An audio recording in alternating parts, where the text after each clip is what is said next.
नमस्कार। मैं रितु अग्रवाल मेरठ उत्तर प्रदेश से आज अपनी नवीन स्वरचित लघु कथा सोच समय के साथ बदलो लेकर उपस्थित हूँ। सुनिएगा। आरती, तुम ऐसा कैसे कर सकती हो? तुम अपनी हद से आगे बढ़ रही हो।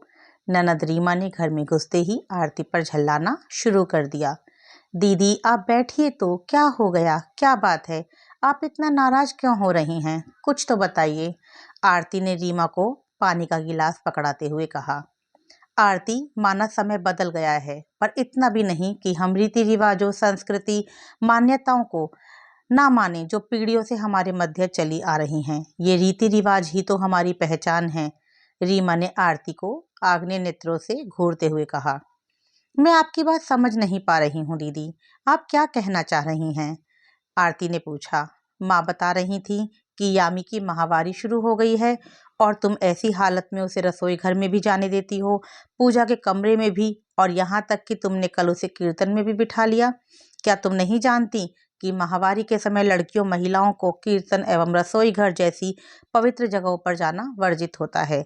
रीमा ने आरती को डांटा। दीदी, मेरी प्यारी दीदी, सबसे पहले आप शांत हो जाइए। एक बात बताइए, क्या आप मानती हैं कि माहवारी होना अपवित्रता की निशानी है? आरती ने पूछा। हाँ बिल्कुल, रीमा ने जवाब दिया। अच्छा, तो फिर आप बच्चा होना भी अपवित्रता की निशानी मानती होंगी? आरती ने पूछा। तुम कुछ पागल हो क्या? बच्चा तो भगवान का रूप होता है, रीमा नाराजगी से बोली। बस तो दीदी, जब बच्चे भगवान का रूप हैं तो माहवारी अपवित्र कैसे हुई? इस माहवारी के कारण ही तो संसार में जीवों का आवागमन होता है। और दीदी, किसने कहा कि माहवारी के समय रसोई घर या पूजा स्थल पर जाना हमारी संस्कृति में वर्जित है?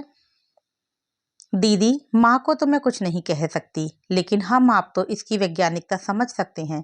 पहले माहवारी के दिनों में स्त्रियों को शारीरिक आराम देने के कारण एकांतवास करने को कहा जाता था।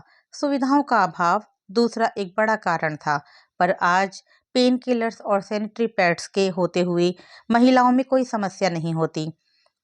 तो बस इस परिपाटी को हमने रीति रिवाज का नाम दे दिया, आरती ने कहा।